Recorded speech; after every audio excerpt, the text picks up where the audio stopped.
NARM is an approach that's specifically developed to work with developmental trauma. It's been around for quite a number of years now, but the development of the understanding of the importance of working with developmental trauma has been growing in the culture and in the scientific world and in the psychotherapy world. This understanding, for example, of the importance of the ACEs study. When I say the ACEs study, I'm talking about the Adverse Childhood Experiences study, which really has been such a big support for NARM and for people in my field who are focused on developmental trauma. And also we're seeing that in 2021, I believe, the World Health Organization is adding complex PTSD as part of their diagnosis, and this complex PTSD is what they're talking about as what I call developmental trauma. So again, it's the growth of understanding in the field has been important, and I think really in many ways NARM has been upfront with much of that in terms of really understanding the importance of how to work with those early difficult childhood experiences and everything that then tends to follow as a result. Now, there's a primary distinction, I would say, between NARM and some other methods, which is that other trauma methods, both shock trauma and developmental trauma methods, tend to focus more on what happened rather than what it is that a person is carrying forward from what happened.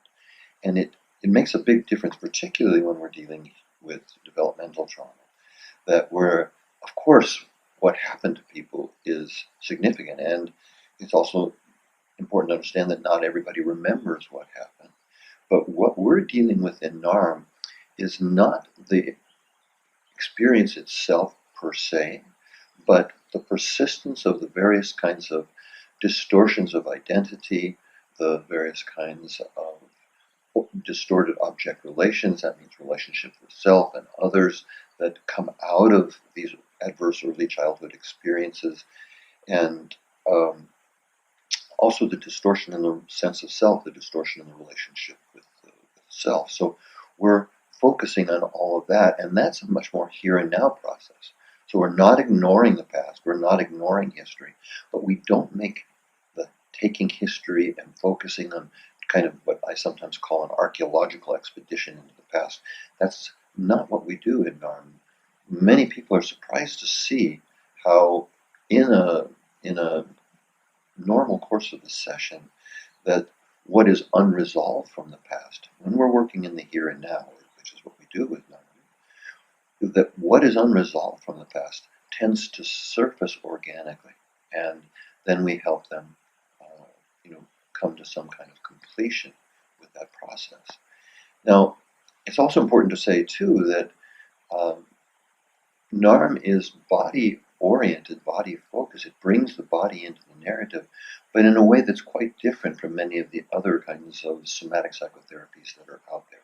Because we also see what happens so often is that it's just the body that's carrying the symptom.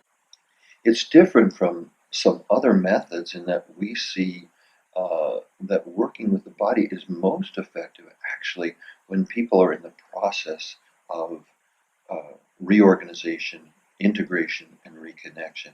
And there, to ground that experience in the body is so useful and so important. On the other hand, when somebody is, of course, getting tight in their neck or tight in their belly, that's usually just a symptom of some kind of emotional conflict that is starting to surface, and for that reason is not so interesting to us. It's not where we put our primary focus. We want to know what is the emotional conflict that is emerging. And again, I think a key element that comes that is very important in NARM is what we call the core conflict. And we see a core conflict, and of course there are other conflicts in addition, but there is a core conflict that everyone is dealing with. And we've gotten very refined ways of addressing that. It makes the process much quicker for most people.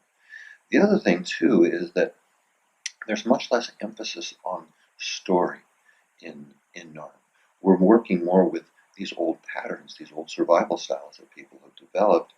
And we need, of course, some story, and to the degree that a person understands it. And we always, of course, recognize that whatever story is coming out is a story through a child's eyes. So, but it's still a person's reality, and we address that, we deal with that, but we don't get lost in story like I see so many other therapists